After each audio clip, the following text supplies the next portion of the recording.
bless up on everyone, to everybody, happy Father's Day to everyone, thanks for tuning back again.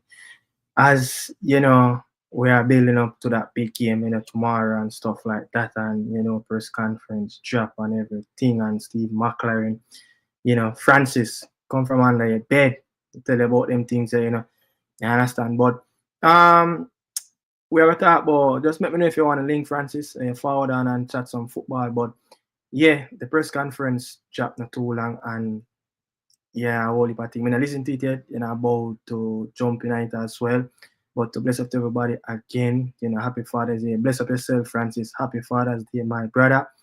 Hope you have a wonderful day. Enjoy the night with the family.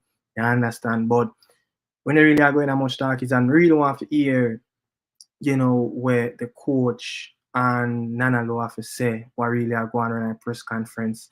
You understand? So me I got drop that as well and get for play what really are going on in a press conference. But Daniel expect to be on the show in a couple minutes from now.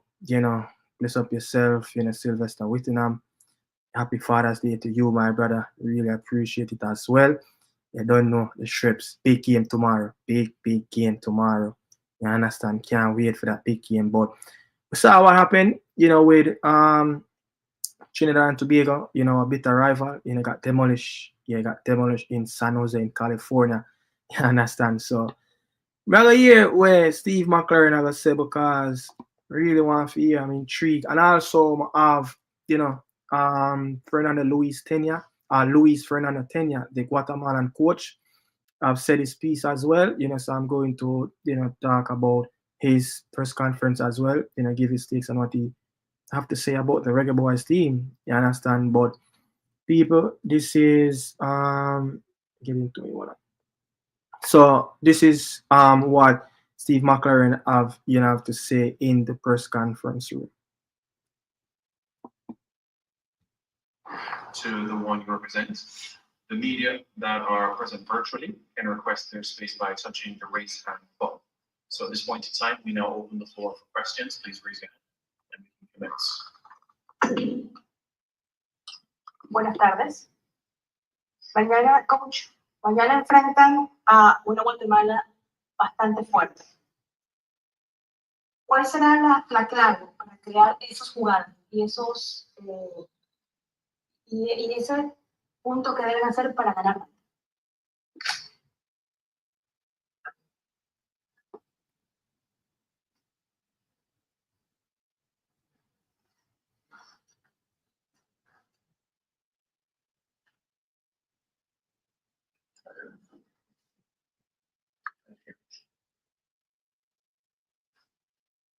Okay, let's do it in English. Tomorrow we will face a strong Guatemala. So what will be the key for creating the matches, the matching and physically to make changes and to win the match? Amazing that was in English. I never heard that. What was the question?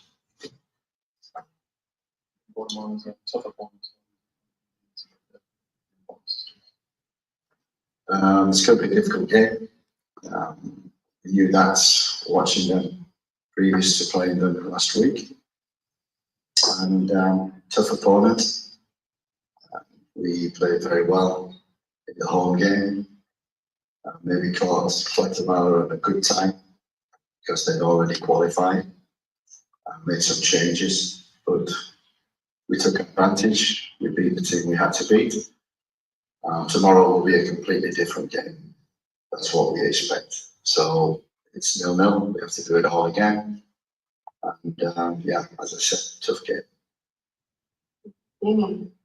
How important will be team spirit tomorrow in the field?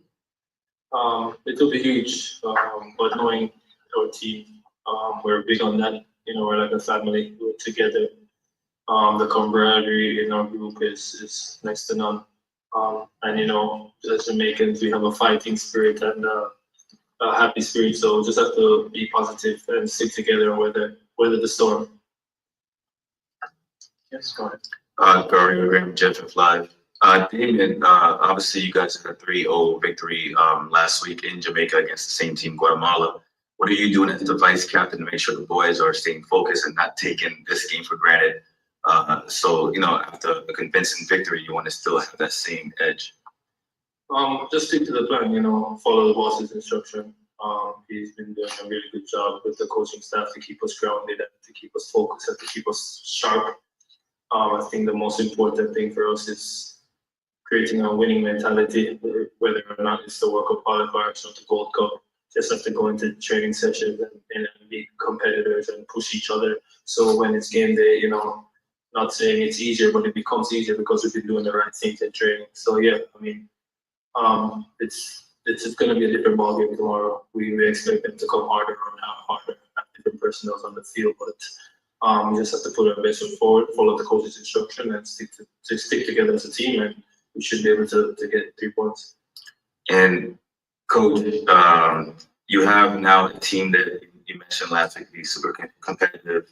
Each spot, the team's very competitive. Do you feel like the guys that you're currently going into tomorrow's battle will be competitive all throughout the Gold Cup? Is there anything that you're missing from a roster standpoint? Any adjustment that needs to be made, or do you think that the guys that you have are ready to go to the very end? Yeah, we've developed the squad over the last 3 weeks. As you know, you've been following us from the UK squad to the World Cup qualifying squad, and we've added a couple more. It's great to see Ethan Pinnock with us, and even better to see McLaren. Both training this morning, and it's great to see them on the field. It improves our squad, it improves the strength of it.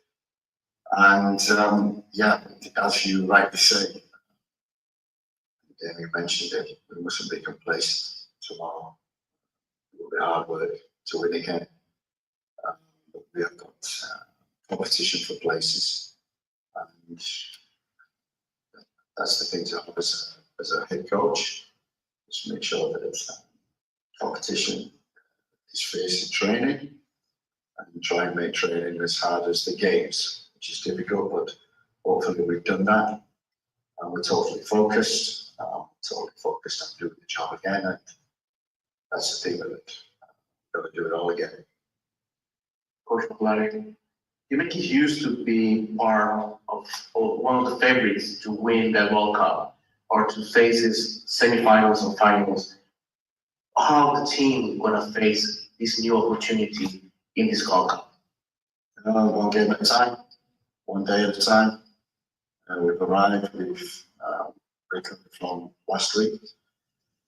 2 good training sessions, and it's a process. So we go through the process.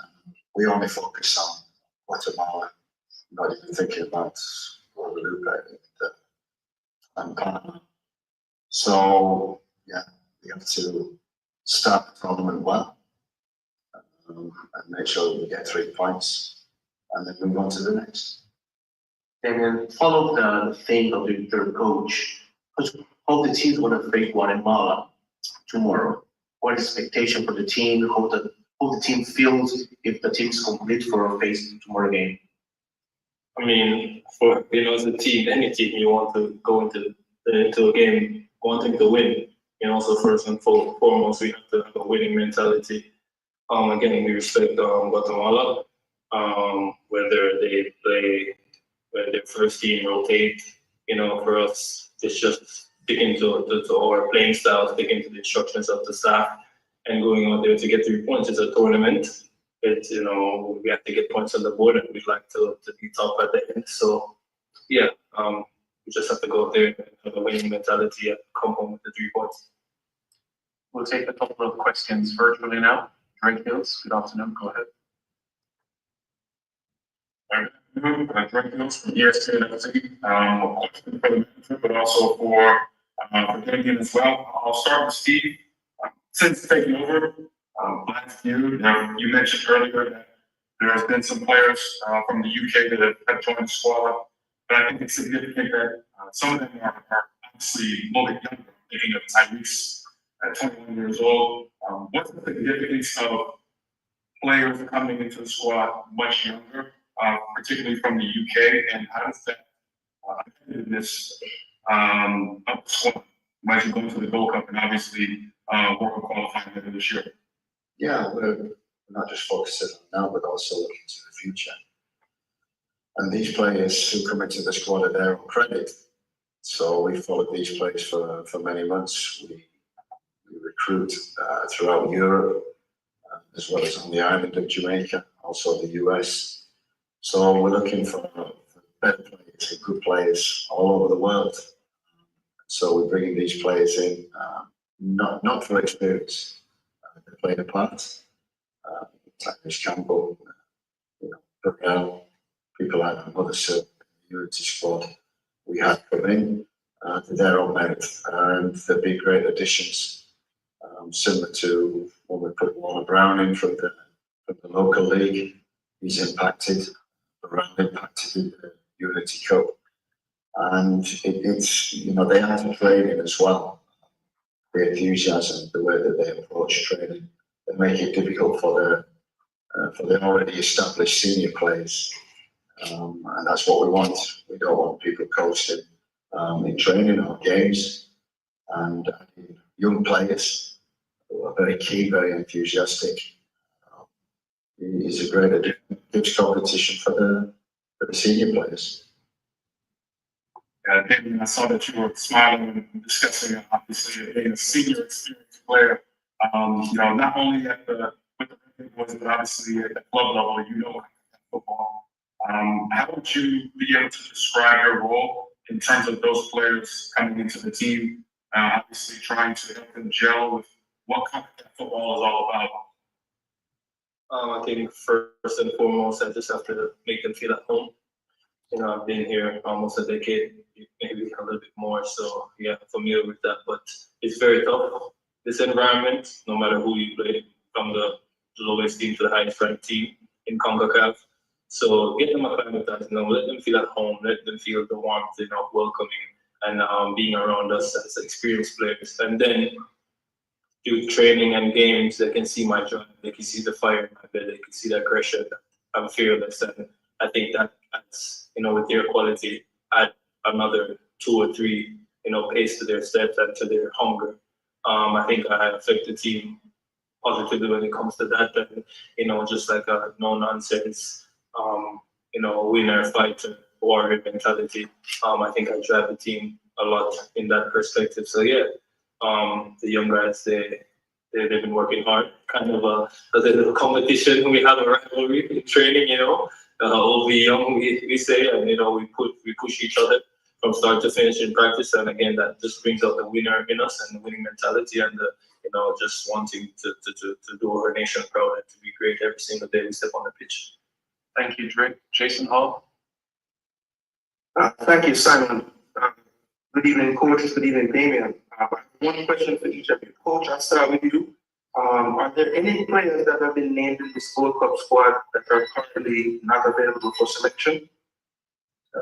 We've got 1 or 2 little niggles at the present moment, but we're assessing them daily. We'll reassess tomorrow morning, pick a team and a bench that hopefully can compete very well tomorrow and win the game. Thanks, Coach. And Damien, going into your 5th Gold Cup, can you compare this squad to some of the others you've been a part of, like maybe one similarity and one difference that you can, from your perspective? It's just with the experience. My first Gold Cup, we had a much more local-based squad. I think it was only probably 4 or 5 players playing overseas in my first Gold Cup. And then moving forward to this Gold Cup tournament, I feel like we have more experience. We have players playing all over the world with bringing different qualities, different experiences from their club. It has helped us to grow a lot and to make the national team more competitive. And, as Coach said, you have to be here in America. You can't just, coast to and think you're always going to get selected, or you have to bring your A game. You have to come and work hard and show that you want to be a part of something great. So yeah, over the years, a lot has changed, but I think the fight and the drive and the belief of wanting to make our nation proud stays the same. We've been a pretty consistent team in this tournament. We've been to back-to-back finals, back-to-back semi-finals, and a quarterfinal. So I think this year the mentality is to go all the way. So God's willing, we can do that. Thank you, Jason. Daniel Blake. All right, good afternoon. You've been impressed with the team's defensive performances ever since the Unity Cup. Now with Ethan returning to the squad and you've seen, the partnership of Damien and Richard and Mason and so forth, how tempted are you to change that defensive lineup, or are you going to continue with what you have seen from the players that have been available for the last 3-4 weeks? Yeah, it's a dilemma because the Unity Cup, mentioned Holgate did very well with Richard King, and then obviously the last game we had injury to Mason, who had to come off.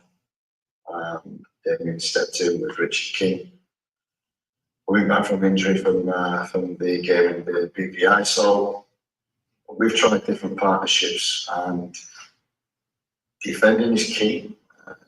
Clean sheets are key to winning tournaments, and we have to have a solid foundation. And with that needs a good back 4 or 5, whatever you play, and you need good defenders. So with the addition of Ethan, Damien coming in for the World Cup qualifiers, has added experience and that good defenders, and that's what we need. Richard King is developing. Congratulations on his move to St Mirren in Scotland, which will help develop his game as well. That's going to benefit Jamaica in the future. And so we've got talent in that area, and we need to be strong in that area. If we can keep clean sheets, we are hard to beat. We've got the talent going forward to win games. Thank you, Daniel. Livingston Scott, go ahead. Well, let's go afternoon to you again.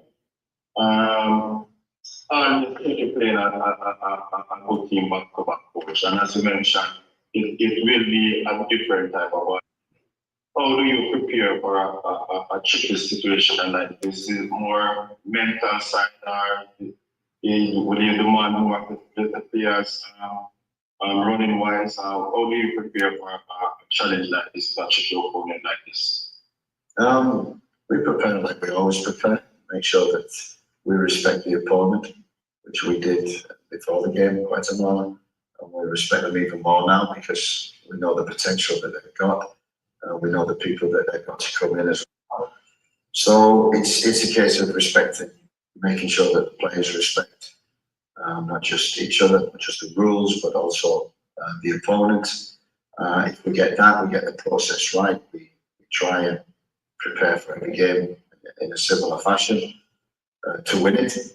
We try to portray that from myself to the staff, to everybody outside, to the team. We're here to win, and we're here to do well. To do that, we must start well tomorrow. We must collect 3 points, and that will be a great start. We know it's hard, but every game is hard. The process is hard. You have to go through it, but at the end, it's worth the suffering. We thank Coach McLaren and player Damien Lowe for their time. Remember that you can find the complete conferences on the CONCACAF Media Hub platform. Thank you very much. Thank you. Thank you. And that is it, people. That is the press conference. I understand. Let me just get back stuff on the screen.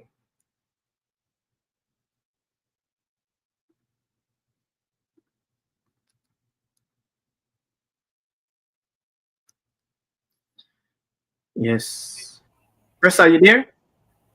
Yeah. All right, manners. Not much in the press conference. Not much major. You understand? Happy for the game tomorrow. I want how you feel as well about the game tomorrow. Back to back against another Central American team, the same opponent. What I must say though, confident. I'm confident. Luis Fernando Tenya so speak as well. Didn't really listen to his interview as yet, but before we do so, how many minutes you managed to catch up with the interview? Yeah, I did watch it when you did go on initially. I did watch it when you did go on initially. What do you think of Steve McLaren press conference? Honestly, I don't think there was much in the press conference in terms of the questions and the answers.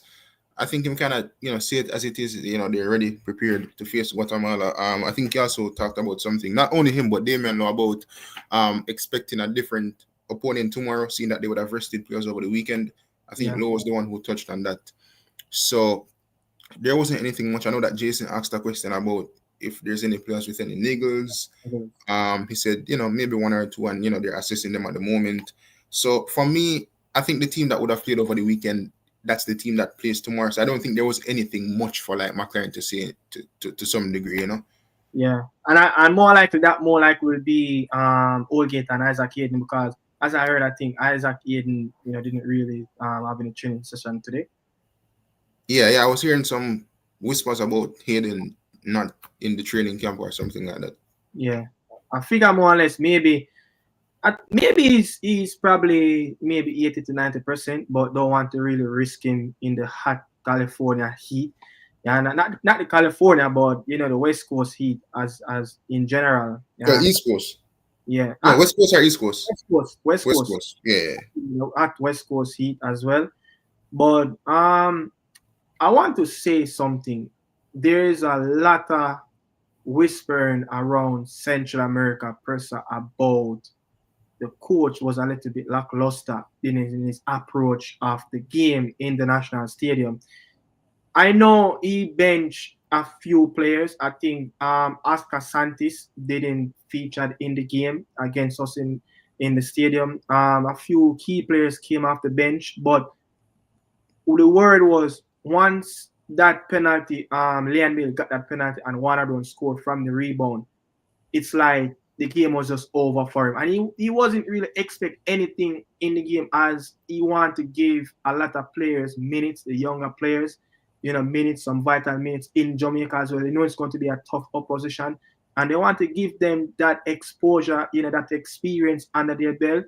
So, I mean, what do you think about the coach approach of not getting to the game of want to win, but more of giving players experience, knowing that they already qualified? Yeah, I think it's a good approach from the coach in a sense when there's nothing to play for.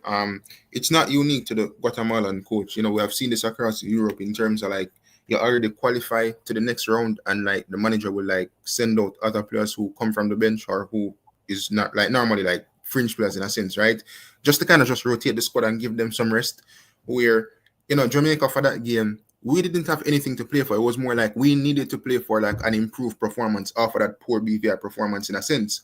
Plus, due to the fact that we didn't officially win a game at home at the National Stadium, so that was something that the boys had to do as well, right?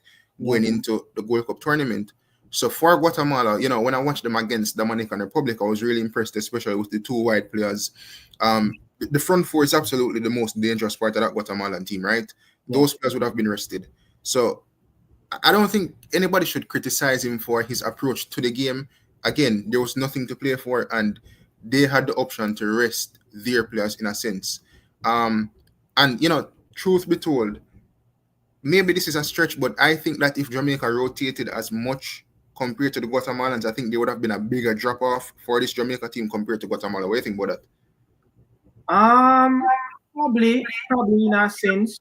And probably would have been a much even game where the Guatemalans would have a lot more freedom, But when you look at the DR game, presser, and when they scored in the opening, I think around 51, 52 minutes of that game, and they go on to score two more goals before they even reach the 65-minute mark of the game, that will hit the win out of any team. And you could see the approach of they want to kill, they want to get that 3 points. So when they go to Jamaica, they don't have to do anything rather than get some legs really rested and play the younger kids. But I think maybe if we do the same rotation as what they did, our front four, our front five, whatever it is, and give them more minutes, and give the younger players and the bench players more minutes, like the Kaim, the Tyrese, you understand, those players, etc.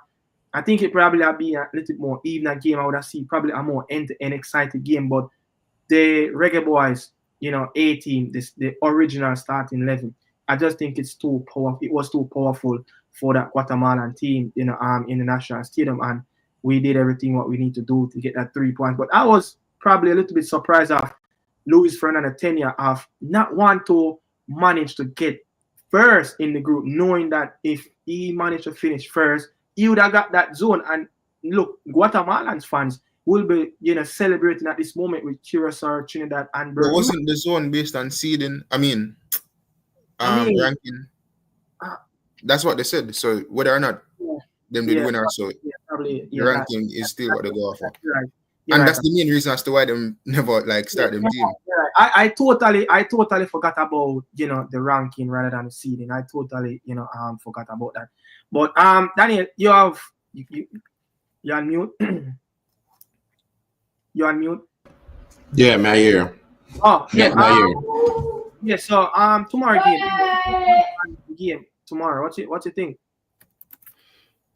I think tomorrow game should be a very much same thing that happened in the World Cup qualifiers. I think that Jamaica should still be strong enough to win that game, even though some would say whatever happened when two teams played 2 times in such a short turnover, it can be very tricky because you expect Guatemala to come with a game plan and able to watch the first game and see what they did wrong, and able to make whatever they didn't do good in the second game. So I hope Jamaica is up for it.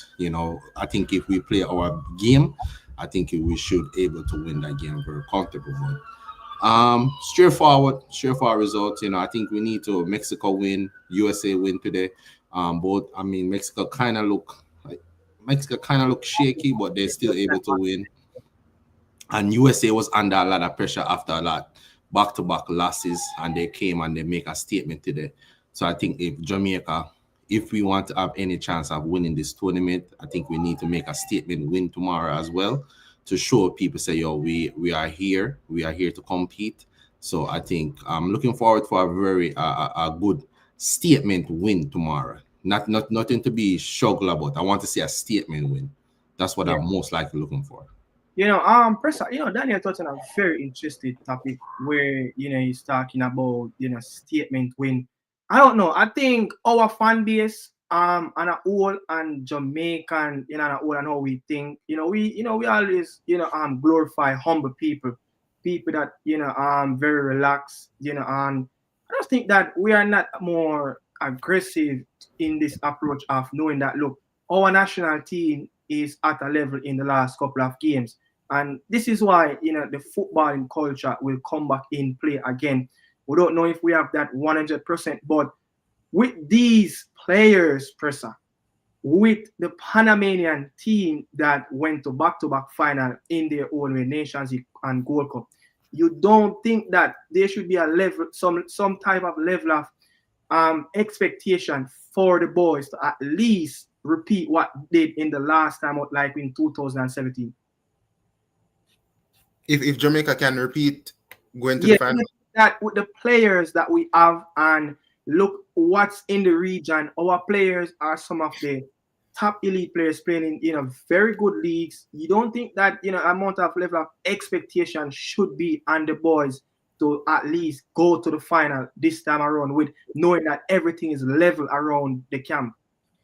Yeah, I think so in a sense, right? Let me tell you, my expectation coming into this tournament was the semi-final, right? And I was like, depending on who you play in the semi-final, you try beat them and then you go to the final, and if you can win the trophy, you win it. Looking at the USA game today, them demolished Trinidad 5-0, right? Very poor display by Trinidad. Me even text somebody and say, Trinidad must think that Jamaica don't want to play in the Unity Cup in terms of how open them try to play from the back and them type of thing there, right? And I look at this USA team, I would have watched Mexico versus Dominican Republic, and I'm like, I think Jamaica can actually win this competition, I think in a one-off game against certain teams, we can get the better of the opponents. It's just that Jamaica have to find a way to stay in games and make use of their chances that them create, in a sense, right? And I think in some regards, the team or the players that we have is better suited for the system in terms of getting the best out of them compared to when Hallgrimson was here. Yes, Hallgrimson did win games, but against the better teams, he beat the Canada in beat the, I guess you can just say Canada for no, right? Because that was the only big team we kind of beat in a sense, right? But we were close in terms of beating the USA and some of those teams. But when you play a low block and defensive, and you have teams that attack you almost every minute, it lessens it kind of lessens your chance of actually getting goals in a game. You're not creating anything, you know. You kind of have to feed off of scraps and them type of thing there. You kind of run your legs to the ground, which is what we did against USA. It was unlucky that Corberg scored the one goal, but essentially when they brought on Giorena and those guys, and I think Tyler Adams, our legs were gone in a sense. We never have as much options on the bench. We even had some players injured in the semi-final of the Nations League back then, right? So with this team now and with the system that McLaren kind of has in terms of like that possession-based creating chances, I think it's better suited for them now to actually make it to the final and try to win the Gold Cup. Not too long ago, we would have beaten the Panamanians, and remember, we beat them kind of sitting behind the ball in a sense, right? We score early goal and that was it, right? Where this team can play some form of possession-based football and they can create opportunities. Ronaldo Cephas has improved. You have Leon Bailey, who had a good game recently. You have Burrell, who no team in CONCACAF knows what Burrell can offer. You have Warner Brown, who's scoring goals. So in some respect, the team is on form to some degree. So against the teams like Mexico, Panama, I think if we beat the USA tomorrow, we have a big chance of beating them. But in terms of Panama, and Canada and Mexico, those are the three teams where Jamaica have to step up to the plate. And once you can get the better of one of those teams, then you put yourself in good standing to advance further in the competition and potentially win the trophy. Yeah. Before I move on, if we finish on first or if we finish in second position, Daniel, what is really holding back this team, or what is really stopping this team from going to that next level with these players in the squad?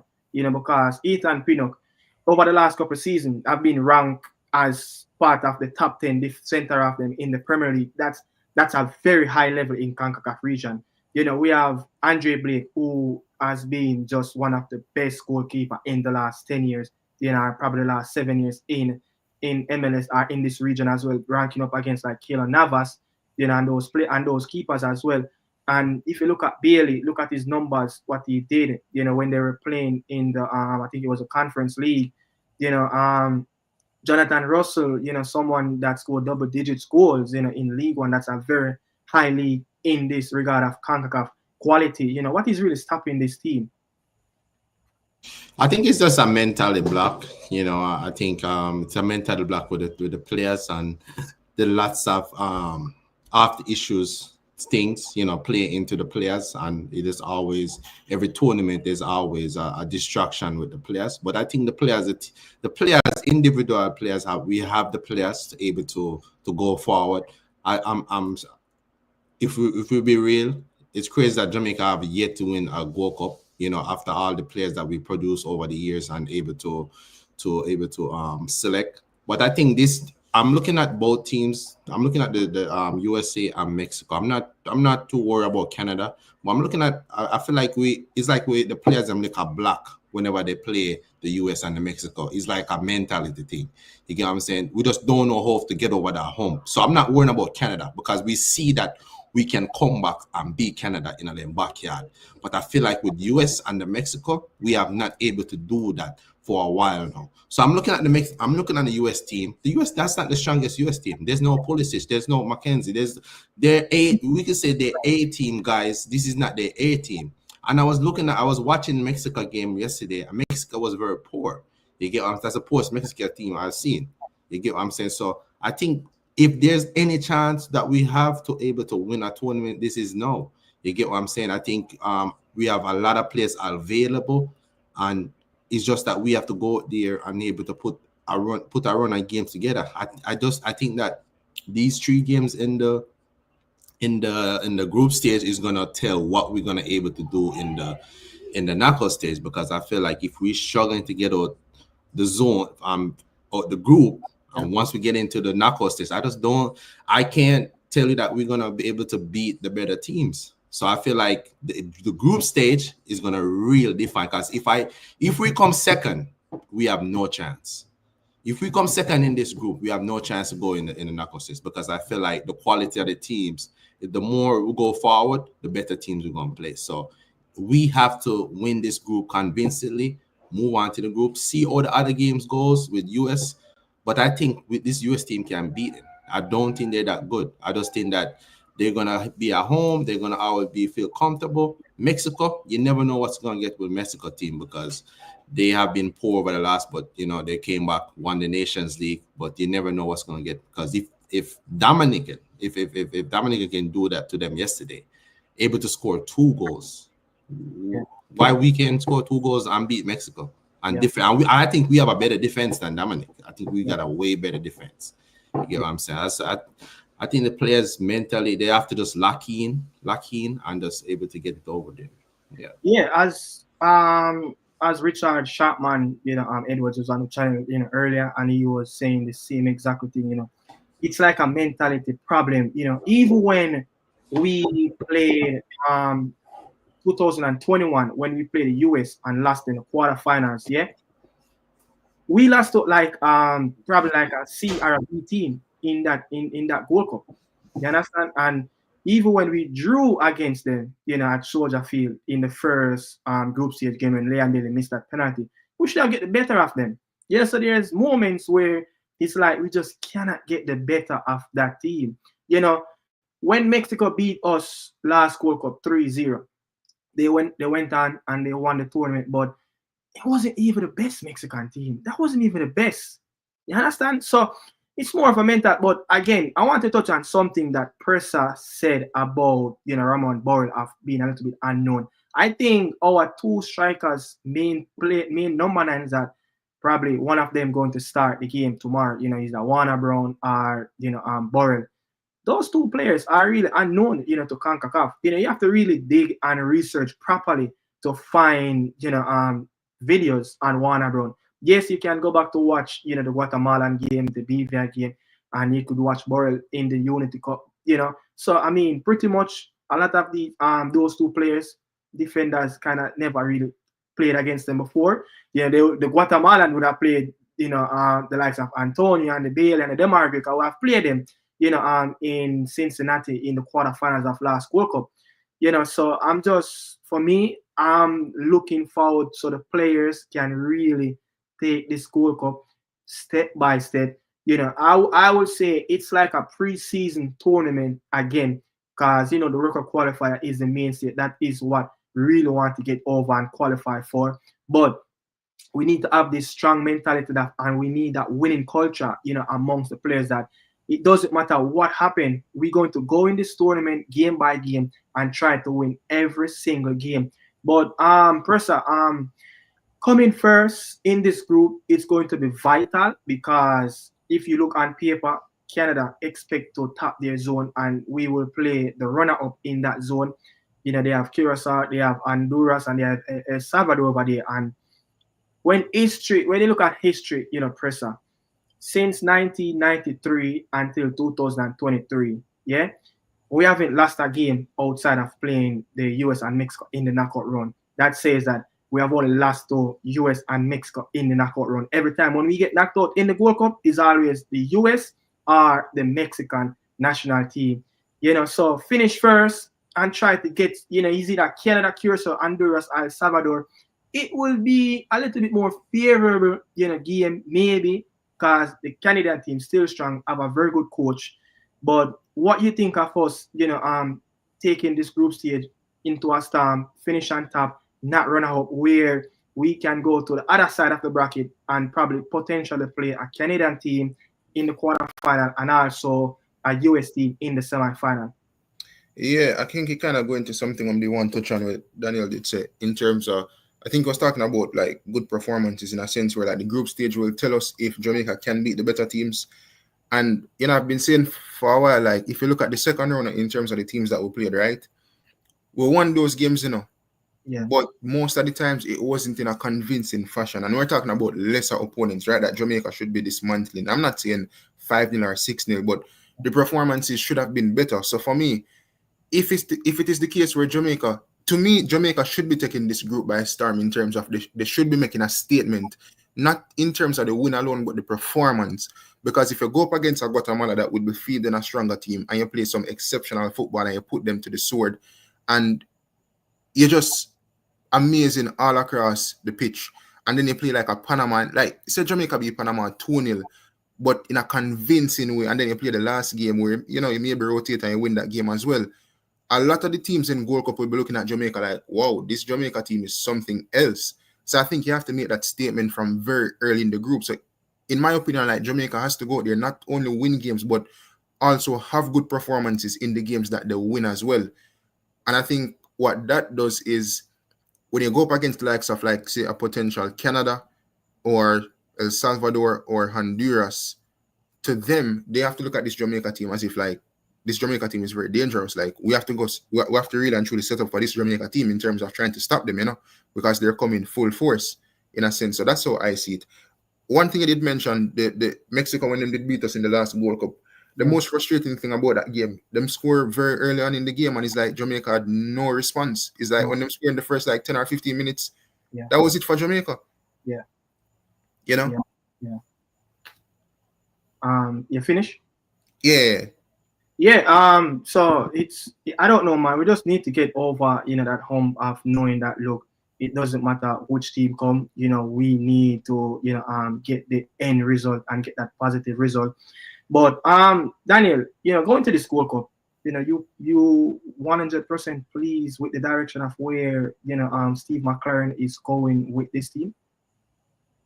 Yeah, I do like the new way he have Demar Gray playing as a number 10. I think that's something that's the way we can go, because I feel like I feel like Jamaica over the past couple of years we have missing a creative. I don't think we create enough chances. You get what I'm saying? I think we rely on individual brilliance too much. So I think that having Demar Gray in that pocket space right behind the striker to able to have that double pivot and have the two wingers going forward, I think that's something to go forward. And I think that's something that someone else can also come in. If Demar Gray is not doing a job in the number 10 spot, they can always bring on is Robbie Morrison is in the team? No, he's not in the team. Damn. Who else be a number 10? But anyways, that's something that I really like with the. We're very short in that midfield department. I think it's Atkinson, Casey, Joe, Isaac. I think Lattibody name as a defender, but we're very light. I think we have and Bobby Reed is in it as well. Yeah, I think Bobby Reed is definitely someone who can play that role as well. Right. We're not seeing really Bobby and Isaac Hayden around as yet, so we don't know. Training room. Oh, Bobby Reed, has got that muscle injury, hamstring injury. Isaac Hayden, I don't know. There's some niggling in there, as what the coach said. I think Allgate as well, some niggling as well. So let's see how that number 6 position will go. Maybe tomorrow we'll see another low in the number 6. If there's one thing I don't like that he's doing is that I just don't see Nanalo as someone that we should be using right there. Especially we're playing against. Otherwise than Panama, I think the other two teams, and we're gonna be the one that is dominating the ball. And we need someone in the midfield that can progress the ball. I don't think that's some low best attribute. You get what I'm saying? I think Low's best attribute is playing in the defense and do his job there. But I just like the new formation. I like the 3 midfielders with slightly number 10.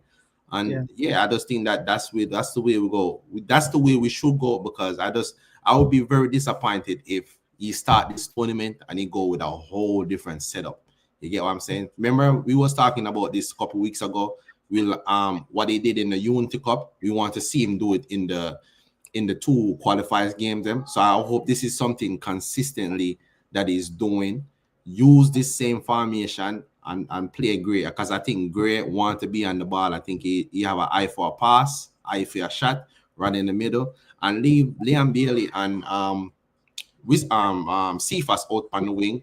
And I don't care. Borrell, Warner can play number 9, and then we go forward from there. But I think that's something that we can definitely. I like to see the coach going forward, and definitely that's something that he's doing that I like so far. On a football standpoint, Professor, who will be that perfect player to replace if Isaac Hayden cannot get that start tomorrow in that 6? I think Latibodier, Yeah, in the sense that we've seen him in that position before. I yeah, think I would prefer him personally over Damian. I think Damian was a bit too boomy in a sense. You know what I mean? When he's yeah, on the ball, always playing those long balls over the top. Saw that against BVI, not as calm in a sense or controlled to some degree as a Latibodier. And I think Latibodier is a bit more measured in his tackles. My thing with Damian Lowe is I'm afraid that Damian Lowe will give away an easy foul on top of the 18 against quality teams, and that will hurt Jamaica in a sense when you have some technical players over the ball who can score from set pieces, right? So I yeah, think Latibodier is the best person to kind of slot into that position. And remember, he did it against Guatemala, but more inverted in a sense. yeah. I'm trying to get the Guatemalan coach press conference, but just take a little while, But I want to say this, Professor. You remember the goal? I think it was the first goal the first goal, and Leon Bailey squared that ball, in the box for Jonathan Russell. The one time that Joe Latibody kind of overlapped, and because it was 2v1 on Leon Bailey, he had two defenders on him, and it caused Joe Latibody to run the extra 15 yards just to overlap, so Leon Bailey could create that space inside and get that ball, in the box. And once that ball direct right on Jairus' head, there's no winner but Jairus, because he's more taller than every Guatemalan players in that on that team and on the team at the same time. But let me say this, Presser. Finally, we're getting goals from the midfield. This is something that was struggle to get in recent times, and Jairus showed that he can score goals from the midfield, and that is something that if he can give us 2-3 goals in this tournament, that is vital, going as deep as possible in this tournament. Yeah, I think it's something that is important. Other than Jonathan Russell, well, to be fair, Jonathan Russell has been performing for quite some time now. I see how late it kind of took him to get back into the squad, right? Yeah. So with him now in the squad, I remember I did an interview where he said that the reason as to why he's performing so good is because he's maybe playing more advanced up the pitch, especially for his club, right? And even for the national team. Yeah. So I think that's one part of why he's getting so many goals for the team and being a threat. I think also one individual who needs to step up just as much as how John Russell is stepping up is Casey Palmer.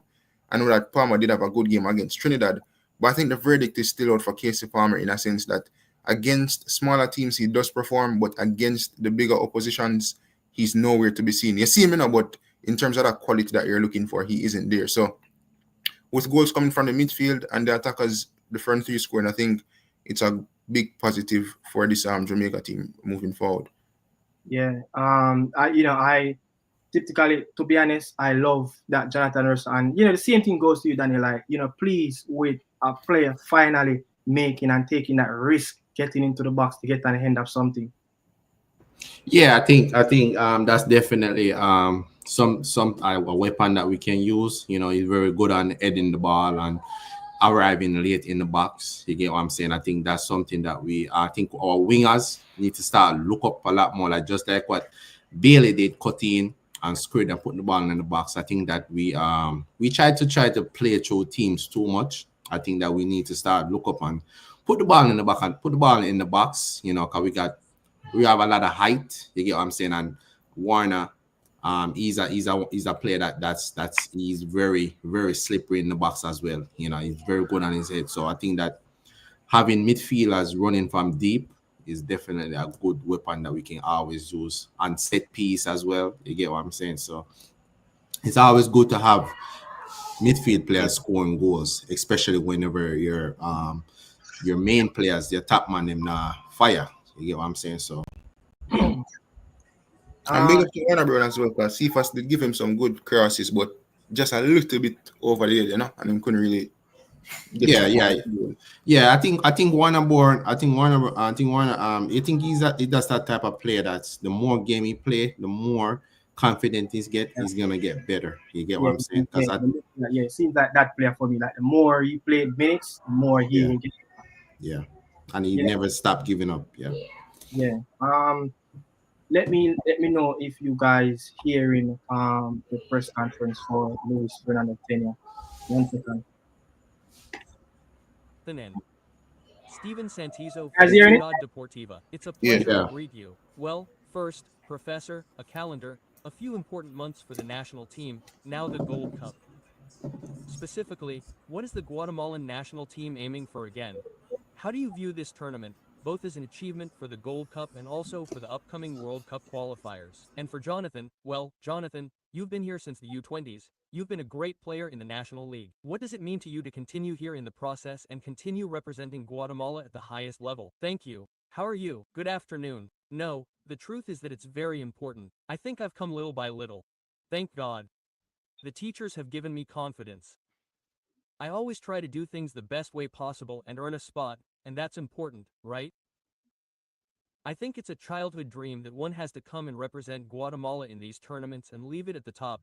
And let's hope that everything goes as well as possible in this tournament, right? Well, we hope in this tournament. Good afternoon to everyone.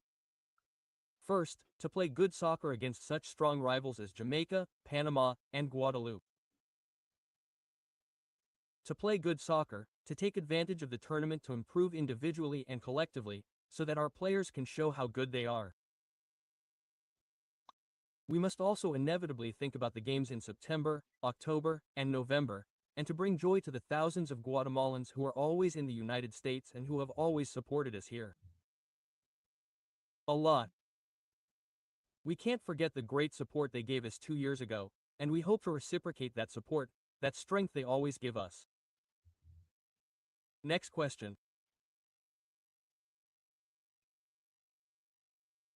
Thank you, Professor Javier Rojas from Televisa Univision from Mexico and the United States. I would like to ask you about the status of this process since you arrived in the preparation of this team. If they are further ahead, they are at the point that you had calculated at this point in the World Cup cycle. What would they need to improve and how much can this help them for what is coming, for that last phase of the Cup, the World Cup qualifiers? Thank you. Yes, I think we are at a very good level. We prepared very conscientiously, especially for the match against the Dominican Republic, which was obviously key to staying alive towards the World Cup. The players are fully prepared, they are always very aware of what is at stake. We have been progressing individually and collectively. We have added many young players with great quality. We have lowered the average age of the team a lot. I think we can look optimistically at the future of this team. Well, I think we are doing well, 3 months before the most important thing that will start in September, but at the same time we are taking this tournament seriously for Guatemala. The Gold Cup will always be a very important tournament that helps us grow, to measure ourselves and to try to bring joy to our people. I don't think we're doing well in the process. We've been improving gradually. We were in the second division, we're in the first division, we've stayed in the first division, we made it through to the first division after finishing in the group stage 2 years ago in the Gold Cup. We've been climbing the FIFA rankings little by little, but the most important thing, as I said, is that we've added a lot of quality young players. That's the most important thing, that we've tried to bring them in quickly, not in a rush, and little by little, with a process that they have to carry out in a solid way, right? Next question. This Italian trick with raw tomato is making prostate surgeries drop across Europe. And in the US, the industry. Good afternoon, Professor. Good afternoon. Good afternoon. Hello, Professor Luis Fernando Tina. For the Guatemalan national team, it was very important for their process also in terms of credibility. And in the previous Gold Cup, something very important was achieved. It was that change of mentality and showing that Guatemala was ready for important things and was achieving them. The Gold Cup is something very significant for you. Yes, for us, for the players, for our fans. I've heard that some teams are thinking of coming with an alternative squad. We're not coming with the best, to give it seriousness, to give it intensity, to try to advance as much as we can. All tournaments are very important to us. We fight hard to qualify, and as I've said many times, we also want our players to show themselves and to be hired in other countries. Another question we have here. Professor, I would like to ask both of you, Jonathan, what lessons did the match a few days ago against Jamaica leave us, knowing that you were going to face them in this Gold Cup? How much can we learn from that match and how different will Guatemala be at this time? No, well, I think it was a complicated match. The truth is that they have very quality players, they are very powerful, but I think we forgot about that match, we focused on the good things. Well, now we are training these days to prepare ourselves in the best way. I think it will be a different match, a match with a different intensity. Let's hope we do things better and take the result, which I think is what we came for, and gain a lot of confidence for the following matches, right? Which I think will be important. Yes, Jamaica showed us once again all the potential they have. Just read the teams they play against. They have 14 players in England, or they have very powerful, fast, skillful players, a very organized team. They have a coach who worked for many years in England. They were champions in Holland. In other words, they are a very, very strong team and favorites to be champions and try to find a way, of course, to counter them, right? Hey, Professor Jonathan, Steven Santizo again. Well, Jonathan, I wanted to ask you how the group is. Obviously, they have already played several matches, very important things are coming up, a lot of pressure. How do you handle it? How is the communion between you? And Professor, well, I already mentioned the subject of Jamaica. The Jamaican coach mentioned that obviously they expect something different from Guatemala, but also specifically from Panama. They will face off against the rival Panamanian team in the next round. How do you see that matchup? Because obviously Guatemala will also show its talents. Thank you. Well, the group is very committed. I think we have been doing things better and better. The group is very, very committed to the team. They always want to surprise us and give their best. They are a group that works hard and doesn't complain, and I think that is important. I think that sometimes it shows on the field. So, we are very, very united. Besides, we work hard and I think everyone has improved in every sense of the word, and I think that is important. There is healthy competition within the group, which I think is important to raise the level and reach the maximum, right? Any other questions? Well, it's for Professor Tina Javier from the CIS of Tigo Sports Guatemala. How did you find Damian Rivera, who will be making his debut, I imagine, during this Gold Cup? That's it. Very good. The truth is that he was already adapting to the group. There were some players that he already knew. He was in a microcycle with us in Guatemala and others that he has met here in the United States. Very relaxed both off the field and yesterday, the first training session he had. It seems that he is doing very well, that he is getting into rhythm. He has been playing with his team. I think that he will have some minutes in this tournament, right?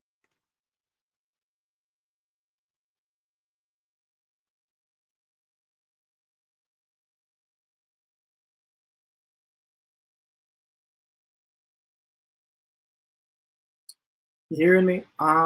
Yeah. So get this back.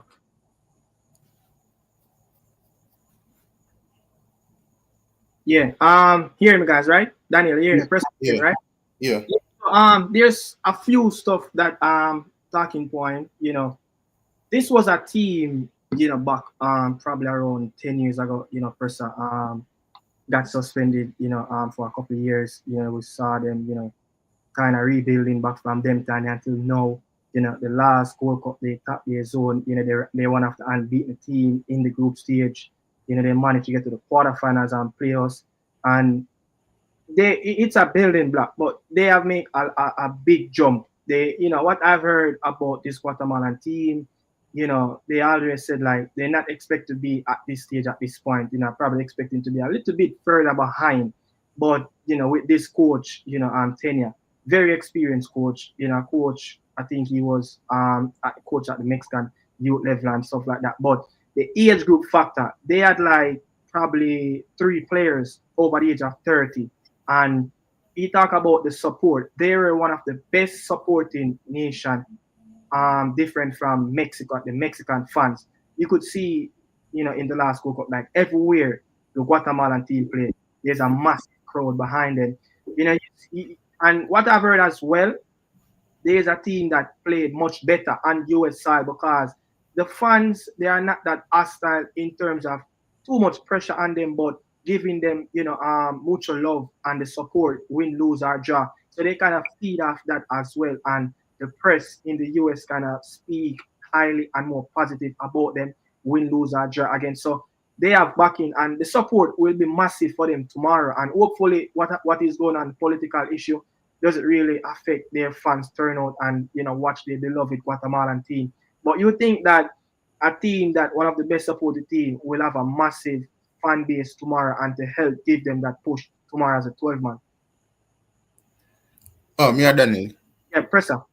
Well, it's a unique situation in America now, and I was, I do a show to them, but I read an article where, like, at the SoFi Stadium, the average attendance in the last 3 games for the Mexican team was like 63,000, something like so.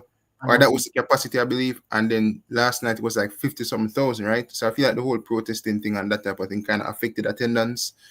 So with this Guatemala team, I was quite surprised that they had supporters at the national stadium. I think that's the first team in a long while that I've seen bring some fans over at the national stadium, right? In recent years. In terms of tomorrow's support, will there be a turnout? I think there will be a turnout, I don't think they'll make the protest or that type of thing affect them to that extent. So I think, if anything, they probably have a more bigger support than the Jamaican fans, honestly. Yeah. Daniel, Tenya touched on something about, and Jonathan Franco, they also touched on about playing the Reggae Boy first, and the next game will be the Panamanians. They knowing that if they don't get a positive points tomorrow, their campaign can be curtains in a few days when they play a very strong, Thomas Christiansen team. You expect them to come really hard tomorrow, as what they even said, like, look, we have 14 players that play in England in this team. That's the thing that these coaches and these teams have always said, like, we have such a strong, player base in England, play at a very decent level. You understand? But they can see their campaign curtain by playing the Panamanian team in match day 2. Yeah, I think they're definitely gonna come with a game plan. As you said, they will have that 12-man with the fans in the stadium. So I think the Jamaica players just have to be very careful and be very lucky into that game, because playing against when you don't have a support in stadium, and you can get very nervous. You get what I'm saying? So I just think that we have to be very careful, but I think they're gonna come. I expect them to be the stock in, be very good defensively than what they were in the national stadium. As you said, they're gonna bring in back a couple more players. You get what I'm saying? So I think the coach already have a motive. He's telling his players that, hey, these guys playing in Europe, da da da da. You get what I'm saying? To motivate his players. They might be better than you, but we have a job, and I think the best thing for them, they're gonna look out for does not concede too many goals, because we know that sometime in these tournaments that the team that concede less goals, they might have a chance to get into the next round. So I think that they're gonna be very stuck in tomorrow. I think that Jamaica gonna have to figure out a way to break them down and be very careful on the break, because I feel like that's a game plan they're gonna try to execute. You get what I'm saying? So I think Jamaica just have to be very careful, and hopefully we can able to break them down. What would be your starting level for tomorrow? I think the starting level pick itself for me. I think the last game that we play, I think that I will go with that team. You get what I'm saying? If Isaac cannot get in, he's not fully fit. If Isaac is not available, I will play King in the midfield and put Low in the back in the back 4. I do not want to see. I rather have. I'm more confident with King on the ball and Low in the midfield, to be honest. And I think King is have a little bit more of composure and with his tackling and compared to Low. So the team pick itself for me. I will go with Liam Bailey, Cephas, and Warner, and Demargre behind him, and then the back four pick itself, the keeper pick itself. So that would be my starting lineup. What would be your starting level presser before we close out? Yeah, I think the same minus King in the midfield. I would go Latibody in the midfield just because of familiarity. Like I've seen him play there before. The last game against Guatemala, I played there, played well. So I would just go with him, and he would partner with Jonathan Russell and then Demi as the 10. So that would be my team in a sense. Yeah.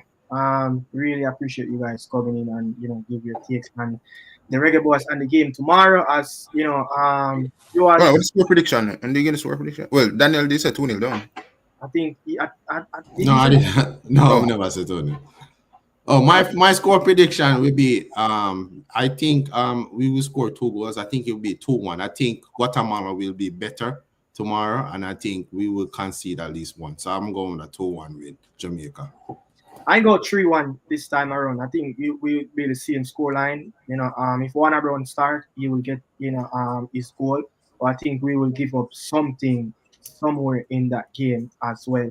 But I will go with the Joel Latibody kind of a little bit invert, because when you look at the Guatemalan team, they're not much pace others from the player Leng. That's his name, Pressa, the winger, right? Leng, I think. Munez or Nunez? I think that's his name, Leng, the player that used to play for Derby County. Chat. Let me look. Let me make a quick look on the player name I'm talking about.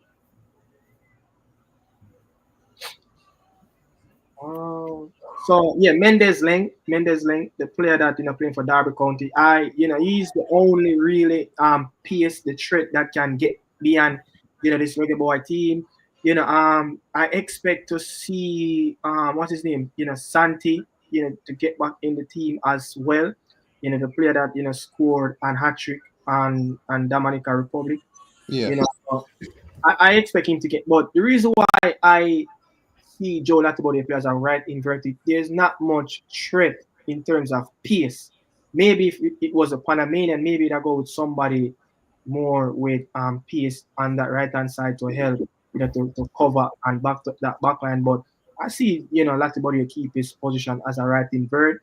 I see King and probably Ethan Pino play tomorrow. And I just think the coach will favor Damian Lowe in the midfield if Isaac Hayden is not fit enough to start in that game. Look, if he played Nanalo in the BVI game as a 6, what's going to stop him from not to play Nanalo as a 6 in the game coming up tomorrow as well? And I see Jairus and them are their partner, alongside the 6, and Cephas should be on that left hand side, and Leon Bailey down that right, and Warner Brown should keep his position. And from there, I want to see the coach make changes a lot more quicker. If we leading 2-0 in that first half, try to refresh, try to freshen up the legs, try to give and rotate the players, so players can feel comfortable playing in the black, green, and gold shirt. When they get the opportunity, you can say, okay, they got that little minutes, they have that little momentum, they wet their feet in the jersey, especially a player like Tyrese Campbell. They want to give him a lot more minutes in these games. And be it, Guatemala tomorrow, as I said, 3-1, move on to Guadalupe. We should take care of business. And from there, it's 6 points. We qualified for the next round. And, it's what next, in after that game when we go to play, the Panamanian team, maybe that's going to be top of the table clash. Who will get the best result will finish on top. And from there, we know who, we will play. But I want to see more rotation of Steve McLaren within this group of players. And to be quite frank, I don't even know if Mikel Antonio, should get minutes in this game as less if it's it come down to where we are very comfortable in games and comfortable to finish on top, and the results are locked in as well. But I just can't really see if I would show in a Mikel Antonio. You understand? Just give him just give him the next week and a half because the group stage is going to come quick and fast. So by next week, we are looking into knockout round football in the World Cup.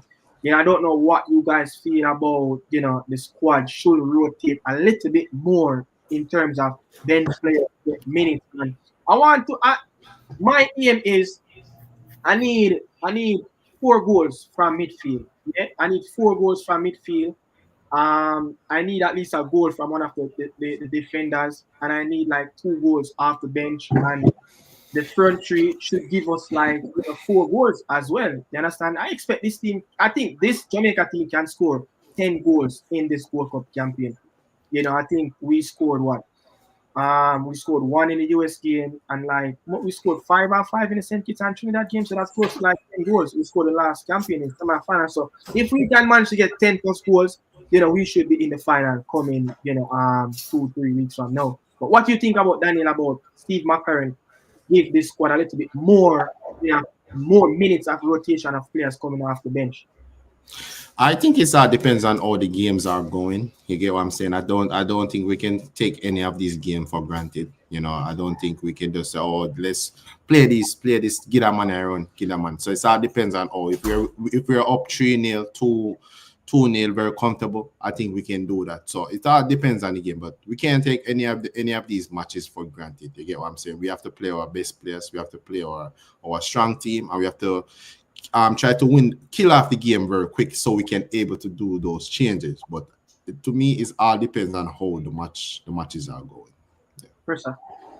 Yeah, I think that's been one of the main criticism of McLaren in terms of rotation at certain periods in the game. But as Daniel said, it just depends on the games in a sense.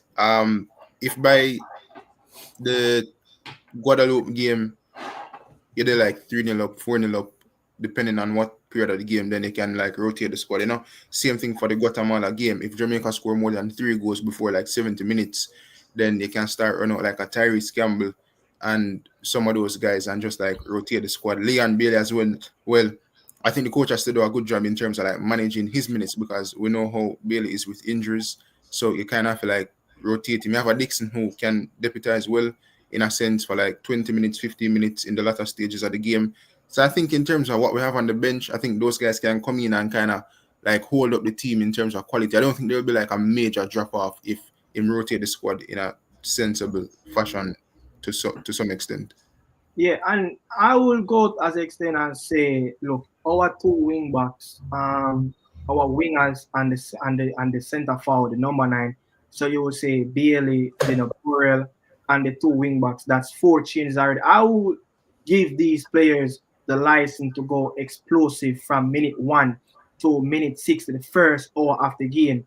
Because we have credible, backed up for this position. Because if you look at a Bailey, we can drop, a Kyle Dixon on that right hand side, a Tyrese Campbell on that right hand side, a Gregley and a Amarbell is like for like, the quality is not really too far apart. And the right back position can always, rotate between Lembe Kisa and Joe Latibodier, and then, it's going to be Cephas, because Cephas, they have a great engine inside of him. He can play 90 minutes. That's not a question. That's not a question to ask about Cephas, and them are great. It's how he's going to manage his game, how he's going to manage the minutes, because we know how them are great can easily get winded in games as well. So I mean, he will be the glue for that midfield tomorrow, because I want to see the defensive players, like the 2 center half break lines. Yeah, I just don't want to see square passes between each other. I want to see them pull the football through the midfield, just like what they did to set up some of the goals, against Guatemala. I've beat 4 or 5 players just by splitting one ball through the middle. So I want to see the midfield as well. Isaac Hayden, played a pivotal part as well of making a true pass for us to get that goal. I think it was a build up. The ball came out and Isaac Hayden, he intercepted and then played a true pass. I think it was Bailey he gave it to, and that's where we start to attack, and that's where we got the goal. I think the J score. So the more we break lines, the more we isolate Cephas. Yeah, and I want Bailey to be a little bit more smart in his gameplay, because when you have 2, 3 players closing you down, at one time. You're going to have a lot of space in the midfield and some space in somewhere around the center of space. Yeah. How he's going to manufacture himself and be a little bit more precise on his timing of trying to play some immaculate passes to his teammates so we can get rid of 2-3 players out of the game and then try to switch the ball as quick as possible. So Let see me if say this, right? yeah, go ahead. When you look at the elite teams, one thing with them do good is or extraordinary well is they play the ball very quickly in spaces, right? And despite Bill having a good game against Guatemala at the stadium, I think that I had a problem with, and maybe here's some people at the stadium as well, is how many touches him take off the football, bro. Like Yeah. he will beat a player, bro, and like he will turn back. Like I think there was this one moment, it's like him beat the man, right? And like them kind of force him to go back. And instead of like just passing the ball and freeing up the play, like him just dip on the ball for 2 minutes, seconds. You know them way they like Yeah. in those moments, just pass the ball, move back into space, reset the play, things like that. So in this Gold Cup against these Guatemala and Panama, just move the ball as quickly as possible. Even if there's no space in behind for pass it, just play it back and reset the play and move it across the field, you know? Yeah, I think I want him. I think yeah, I think Pressa, you're right on that. I think that's some they need to watch CFAS. I think I like CFAS, so he just get down the line, put the ball in the back of the in the box. Very direct. You get what I'm saying? I think our wingers Bailey need to start doing that as well. You know, if you're not gonna go get down the line, cut back, put the ball in the back in the box. You know, screw it. He have a wonderful left foot, he can put the ball. So I think that's something that Bailey need. And you hold on to the ball, and then lose the ball. You know what I'm saying? I think CFAS is very direct, get down. Even when Kadim played there, even when Kadim Dixon played there, he get down the line, he's very, very fast, very direct. You get what I'm saying? So I think Bailey have all the skills, all the attributes. He's just trying to hold on to the ball too much right now. So I want to see him do what he did in the last game, cut in, put the ball in the box. If you're not gonna shoot, put it in the box. Is what I'm saying? Yeah. Yeah.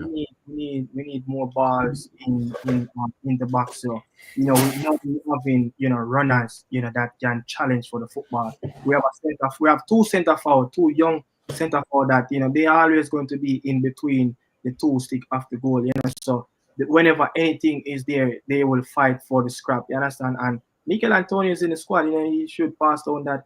That a little bit of experience towards those two players that look. Mikel Antonio is one of the best player in the Premier League of fighting for scraps. Daniel, we talk about that. Literally almost every time when Mikel Antonio, start play for West Ham United. But Prasad, I don't know if I did ask you this, but I want to know genuinely where should the Reggae Boys finish? What's the least position we should go in this World Cup? Well, I said my expectation was the semi-final, so I still stick by that. I think the team is good enough to make it to the semi-final. But one thing I will say, watching the likes of, because I need to watch about the USA game to kind of like analyze it, to talk about it tomorrow. Yeah. But I need to watch, like, the more I watch Mexico and USA progress in this tournament and Canada, I think maybe I can form an opinion by this week as to whether or not Jamaica can win the Gold Cup, because I feel like it's there for the taking. I'm saying, bro, it don't make sense. It don't make sense to compete in a competition and I say, oh, quarterfinal or semi-final, the expectation. Like, me not care if the team not good. Try go out there if you just win it. You see me? Win it. Bring something. And honestly, I think the good thing for Jamaica is this year in football has been the year of the underdogs in like teams where historically win trophies in a sense, or like them win trophy like 50 years back. So I'm hoping that Jamaica can be the team within the region for like, like we've always been close, but just like Newcastle just like you remember, Newcastle against United a couple years ago in the Carabao Cup, them lose it, then they win it. Crystal Palace against United back in like 15-16 FA Cup. So we've been to the finals a couple of occasions and we lose it, right? Bologna exactly. So hopefully this year can be Jamaica where, hopefully, because if it continue, then football would be nice this year, where like some of those teams like Jamaica so can win a trophy. I want to say the last time two teams went to the World Cup final, and it's not the US or the Canadian Mexican team. It was when Canada won that tournament in 2000 when I think they beat Colombia in the final. So that's like 25 years ago. Daniel, if it's not the US and Mexico, who is that team that you think that can win it, and who are those two teams that can go to the final? You see in your own eyes have the quality to do that. I think it's definitely gonna be Canada and Mexico. I think Jesse No, Mark I'm saying different from US and Mexico. Yeah, if they're not going to be there, who are those two teams that you think can really No, go? that's what I'm saying. I definitely think it's gonna be Canada. Okay. And Canada and Jamaica. You get what Yeah. I'm saying? I think it can be Canada and Jamaica. I think Jamaica has been knocking on the door for years now. I think if there's any one of those teams fair, I think it's Jamaica, just by the quality and the players that we have. And I think we have been so unlucky, we've been to so many finals and just didn't able to make it over the line. But I feel like I can feel it this time. I feel like this time is our time. I feel like just by looking at the tournament overall, I think Jamaica should have a buzz. You get what I'm saying? What a way to win a tournament in the US and then able to get in the World Cup in the World Cup. It'd be very, very it'd be very exciting. People will be talking about this Jamaica team. You get what I'm saying? And all the players them that we've been knocking on the door to ask them to come and represent us, they might look at that as a positive too, saying, this Jamaica team is on the upcoming. You get what I'm saying? So I think it's definitely going to be Canada. I think Justin March is a top coach, and they have the players, but I think Jamaica should be the one that can able to take this trophy. Is it message? First, you'll be aware that if Costa Rica can get the best of Mexico, we will see America's El Clasico in the final, in the quarterfinal, US and Mexico. Yeah, I think that would be a good prospect in terms of a game. But I would back Mexico to win still. Yeah, yes, definitely. But I don't think we have ever seen. Yeah, I don't remember if we have ever lived and see that one before where Mexico and the US play in a knockout round game, which is not the final. So I mean, look, the US, they're going to beat the Saudi Arabia and the 80. They already beat Trinidad, so they will tap that zone. They score 5 goals today, and they're going to prove it and score more goals even on Saudi Arabia. But it's all about if Mexico managed to drop points. Listen, this Costa Rican team, it's not a joke team. Then it's a big team, yeah. With Miguel Herrera, the former Mexican, coach, he's no fluke around in this region. He's a top coach, and they have some very young top prospect in that team as well. Because when you look at Alonso Martinez, who one of the top goal scorer in MLS in the last couple of years, coming over from Belgium. Really, look at Ugalde, someone that will push Shamar Nicholson out of Sparta Moscow. So they have 2 exciting strikers, and they have I think his name is Magical, something like that. A young player, he really number 10. So it's an exciting team, Costa Rica, and I think they're coming for the number 1 in Central America from the Panamanian. So that game versus Mexico and Costa Rica, that will tell us who will finish on top of that group and who will go on to play the US in the next round. You want to see, Pressa, a blockbuster quarterfinals game, a Clasico, US versus Mexico. Yeah, definitely. I felt like over the years when USA and Mexico play in the final, I don't think that's been as exciting, honestly. Sure. Rating. Yeah, it's not. I think even the Panama final, it was more excited than. Yeah, because it was end-to-end in a sense. Panama did have a lot of chances where them should have scored. I feel like the USA and Mexico thing, when they ever go final, is like, it was like, I don't want to say one-sided, but one team just basically more dominate, and then the game just finished like that. Yeah, I want to see something different. So hope the Reggae boys can really break that barrier of the last team, and someone else to go to the final. We can create history of what happened in 2000. So, but to be honest, bro, when you have a competition like the Gold Cup where only 2 teams dominated in its history, it's kind of poor, to be honest. Mexico won it 9 times, and the US won it like 7 times, and Canada won it 1 time. So it rolled from 1993, I think. Honduras is the first team, Central American team, to go to the final. They went to the final, I think, with Mexico, I think. So let's see what's going to happen, man. But let's see, because Canada team is no joke. I think so I think we kind of undermine this Canadian team. You did I listen to Yudi? Yeah, I was listening to Yudi. I was Yeah, listening. I don't know what Yudi's thinking.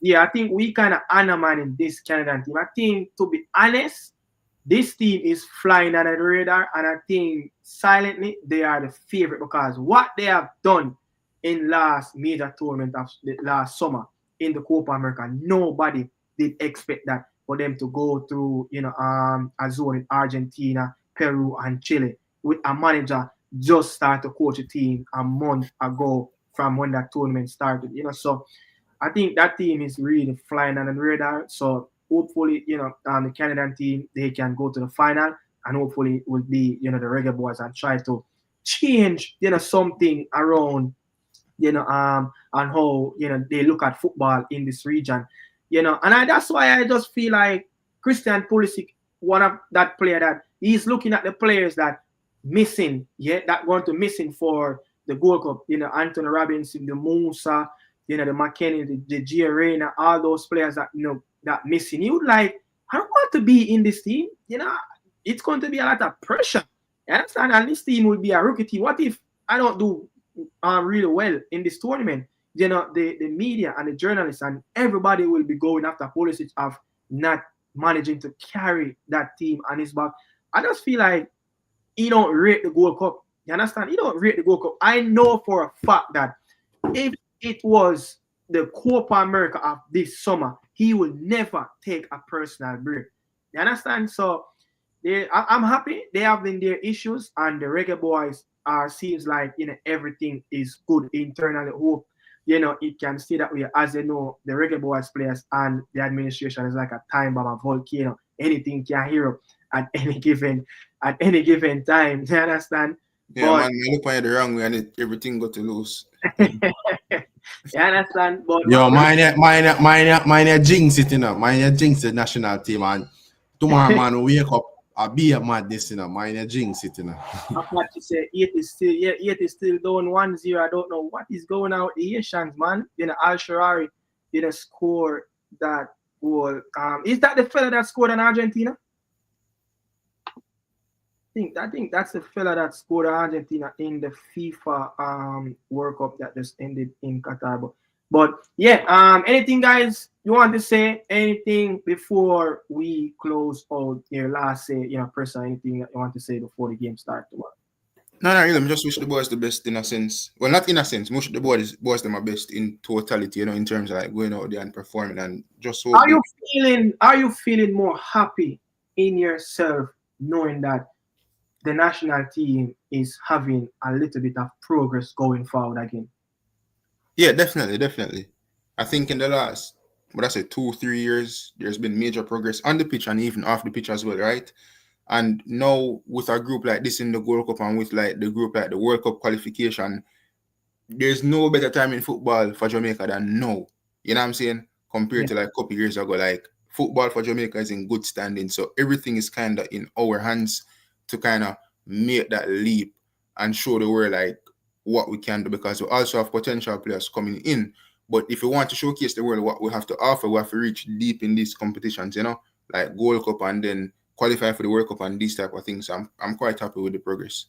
Yeah. Daniel, when you look at it, we have KM in every month except the month of August. Yeah, in the next 5 to 6 months, you as well, you can sleep very well at night knowing that the national team is progressing really well, and we are going into a positive direction of on the verge of creating a historic moment, in the next 4 months. Yeah, I think I definitely are very the national team have been very calm, after field I've been very calm. You get what I'm saying? And the team, you can see that reflect on the team over the past couple games. You get what I'm saying? So hopefully that can continue, so we can able to bring that also into this tournament, and hopefully we can get a positive, have a positive tournament and bring that back into the World Cup qualifier. So I'm looking forward for it. You get what I'm saying? I'm definitely going able to see one of the games in the Gold Cup, to able to see the team. Yes, I'm gonna see the Guadeloupe game this Friday. I tell the Yes. people how far you have to drive for go watch the game at the Papers Stadium. A couple hours, right? Yeah, probably like an hour. I'm not that far away from San Jose. Probably like an hour and 30 minutes. So yeah, I'm definitely gonna able to go there and show some support. I know that Jamaica don't really have a lot of fans over this side, but I'm definitely gonna be one that's in the stadium. Definitely I show the support. No. So people, that is it for the podcast. First, thanks for follow again on the channel. We really appreciate the time out as well. Yeah, man. Bless up yourself. Bless up yourself, Presser. Yeah, man. It's right. Yeah, man. Hey, Presser, make sure hopefully next year, then time, yeah, we can call you out and tell Happy Father's Day, yeah? Just try. Yeah, man. Definitely. Go the next 2 years. No rush it doing it. If you not to do it, don't do it. If you not, rush it. You understand? So big up again, to the fathers them. Big up to, old man as usual, push me far away. Big up to everybody that played a part in our journey. You understand? Big up to our coaches, big up to Coach Trin currently watching, one of the pioneer of developing youths, in the community of Kingston 20, Marvelous. So big up yourself again and big up every coach, big up, Hardware, Boystone, Byron Earl and everybody. Happy Father's Day to all of my coaches then, Coach Buckland, Coach Scotland. Hey, Richard Sharpman Edwards left Greater Portmore, went to Dunoon. That's why I did want it on the stream to talk more about Dunoon technical because he played for Dunoon in the Manning Cup and they progressed to the semi-final in the Manning Cup in the early 2000s as well. I'm sorry you missed that show. That was a very fantastic show. But yeah, people, again, big up to the fathers in the comment who are watching right now. Big up to even the mothers out there that have to be playing, both. Even though we know that you really can't really 100% play a father role, but you can play a part-time role as well. And the fathers in that pass off, to their child, and big up to the mother them as well. So thanks for watching. This is Nicardo Minos and Daniel Football Show and Nicardo Podcast. First,